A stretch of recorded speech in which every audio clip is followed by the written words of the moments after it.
Hey everyone, I'm here at Ludwig's Rose Nursery in Hillcrest, just getting some roses for a project I'm working on at the moment.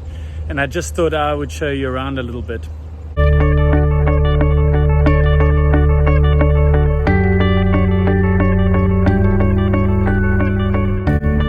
As you may know, most roses are made up of two separate plants, and they're comprised of a rootstock and a flowering stock. Over the centuries, roses have been bred for their beautiful flowers, with the emphasis being on their beauty and not necessarily their toughness. So the way rose growers have solved this problem is to graft a rose that has the beautiful, prolific, showy flowers that they want onto a rose that has a vigorous, healthy, strong root.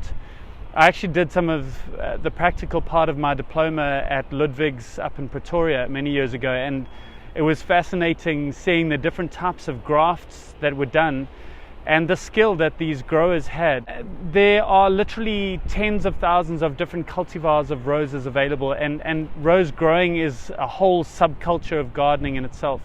You can really get lost in the idea of collecting and growing different types of roses. I'm definitely no expert when it comes to the intricacies of roses, other than I know the roses that have generally done the best for me. Most of the common garden roses that we use today originated from China in the 18th century, and roses have been used for all kinds of things, from their flowers and their perfume to food, teas, and even medicines. Most garden roses are divided up into 4 or 5 categories. You have hybrid tea roses, which usually have these big blooms on long stems. You have grandifloras, which are usually tall and have clusters of roses at the top of the long stems. Floribundas, which are some of the most rewarding of the roses. They usually continually bloom throughout the growing season.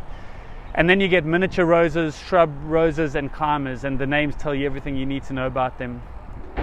So if you're planning on planting roses in your garden, just remember that they need a lot of work generally, and they need full sun for most of the day to really do their best. Also, another good tip to remember is that roses don't like their roots being disturbed, so don't turn the soil around the base of the plant, and try not to plant anything around the base of the plant, or if you do, make sure it's nothing with deep roots. I hope just looking around at all these beautiful roses makes you want to go out and start a rose garden for yourself.